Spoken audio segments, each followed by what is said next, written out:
Hello' নমস্কাৰ। মই আজি আপোনালোকলৈ লৈ আহিছোঁ এটা কেকৰ ৰেচিপি, একদম সাধাৰণ পদ্ধতিত, একেবাৰে ঘৰুৱা। ইয়াৰ কাৰণে আমি প্ৰথমে ডিম 4টা লৈছোঁ। আপোনালোকে 3টা ডিম ল'লেও হৈ যায়। আৰু এই বাতিটোত মই জোখ ল'বলৈ লৈ লৈছোঁ। আপোনালোকে কাপো ব্যৱহাৰ কৰিব পাৰে। তাৰপাছত মই গামলাটোত দি লৈছোঁ যাতে ফেটিবলৈ সুবিধা হয়, অলপ ডাঙৰ চাইজৰ। তাৰপিছত বেকিং দিছোঁ। আৰু বাকী আপোনালোকে চাই থাকক, গম পাই যাব কেনেকৈ বনাইছোঁ মই একদম সহজতে কেকটো।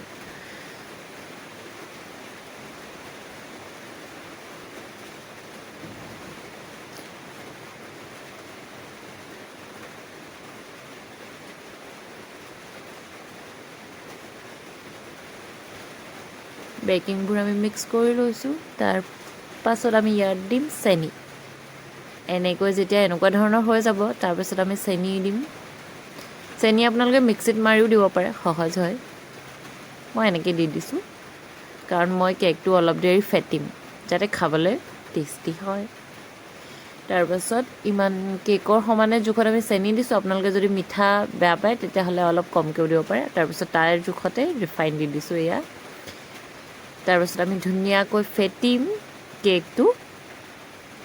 10 মিনিটমান ফেটিলে হৈ যাব। চাই থাকোঁ কেনেকৈ ফেটি আছোঁ, দেখিছে নহয়।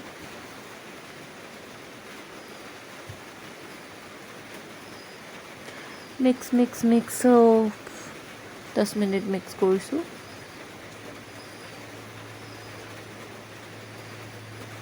আপোনালোকে বাৰু কেক খাই ভাল পায়নে?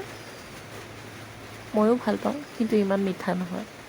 অলপ মিঠাটো কম হ'লে ভাল লাগে মোৰ, কাৰণ মোৰ দাঁত পোকে খোৱা আছে।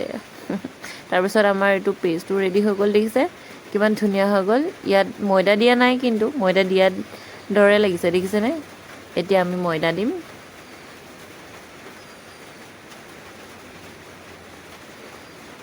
ময়দাও আমি সমান চাইজত, আপোনালোকে কমো দিব পাৰে। আৰু আপোনালোকে ইয়াত গাখীৰো ব্যৱহাৰ কৰিব পাৰে, অকণমান টেষ্টি হয় খাবলৈ।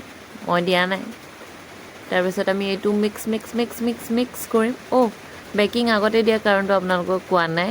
তাৰ কাৰণটো হৈছে যাতে আমাৰ বেকিংবোৰ এই পেষ্টটোত একদম ভালকৈ মিক্স হৈ যায়, যাতে ক'ৰবাত ফুলিছে ক'ৰবাত নাই ফুলা, তেনেকুৱা ধৰণৰ নহয়। আমাৰ কেকটো যাতে সমানকৈ ফুলি যায়। আপোনালোকেও প্ৰথমে দিব, এইটো কিন্তু বহুত দৰকাৰী পইণ্ট কেক বনাওঁতে। তাৰপিছত আমি দি দিলোঁ কেক বনোৱা বাচনটোত ৰিফাইন লগাই পেষ্টবোৰ। এতিয়া সিজিব।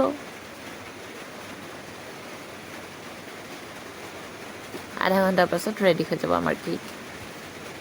আৰু এয়া দেখিছে নহয়, কালাৰটো ধুনীয়া আছিলে,